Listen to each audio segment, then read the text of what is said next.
Extension du pass sanitaire, comment se déroule la vérification dans les lieux concernés. Nous avons fait un tour dans un restaurant au Cap-Ferret. Voici comment se passe la vérification du pass sanitaire. Dans ce restaurant, la vérification se fait à l'entrée. Il faut donc montrer patte blanche pour pouvoir rentrer pour se restaurer en toute sérénité.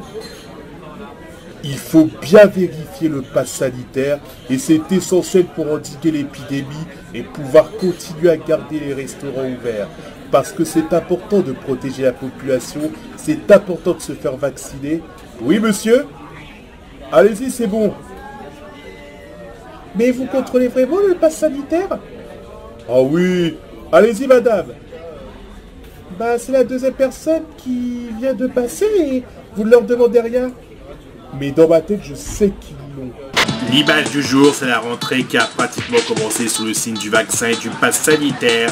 Si on mélange vaccin et pass sanitaire, on pourrait obtenir ça. Et oui, peut-être qu'on se fera vacciner de façon numérique, c'est aberrant, mais bon, il ne faut pas chercher à comprendre sur l'utilisation du pass sanitaire. Excusez-moi, est-ce que je peux rentrer parce que je n'ai pas de pass sanitaire sur moi? Ah bah je suis désolé, mais sans ça, ça ne sera pas possible. Mais non, je plaisante, allez-y, vous êtes le bienvenu.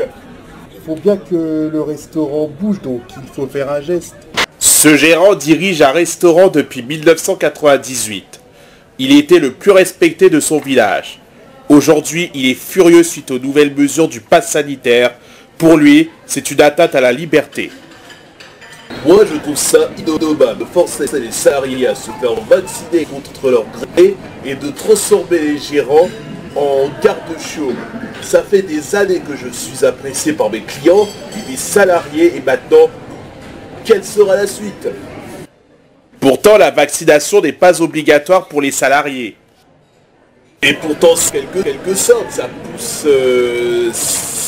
pousse à rendre la vaccination obligatoire. On oblige la population à se faire injecter quelque chose dont on ne connaît pas sa composition dans le corps.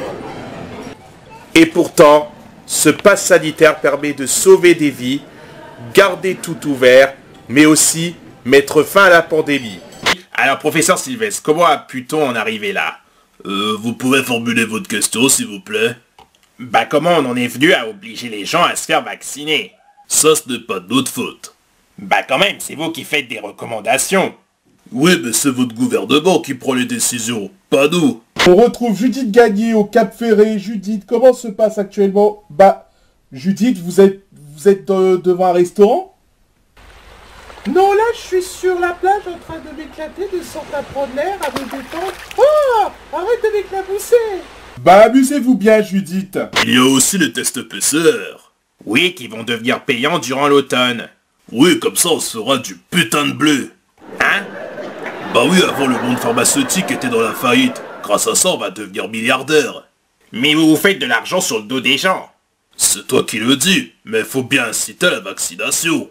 Le gouvernement a annoncé une série de mesures pour enrayer la flambée des contaminations Covid-19, notamment la généralisation de la 3e dose du vaccin pour tous les adultes. L'essentiel de la vaccination, c'est de garantir la sécurité du patient et d'inciter les autres réticents à se faire vacciner pour éviter cet afflux de malades, notamment dans les hôpitaux. Non, je ne veux pas me faire vacciner! Non, laissez-moi, je ne veux pas me faire vacciner! Ah! Mais là, on le force à se faire vacciner. Oui, mais faut bien qu'on incite les gens à se faire vacciner. Mais là, c'est un peu radical.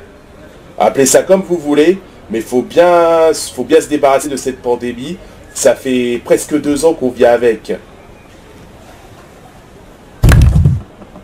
Oui, ne vous inquiétez pas, c'est juste l'émotion.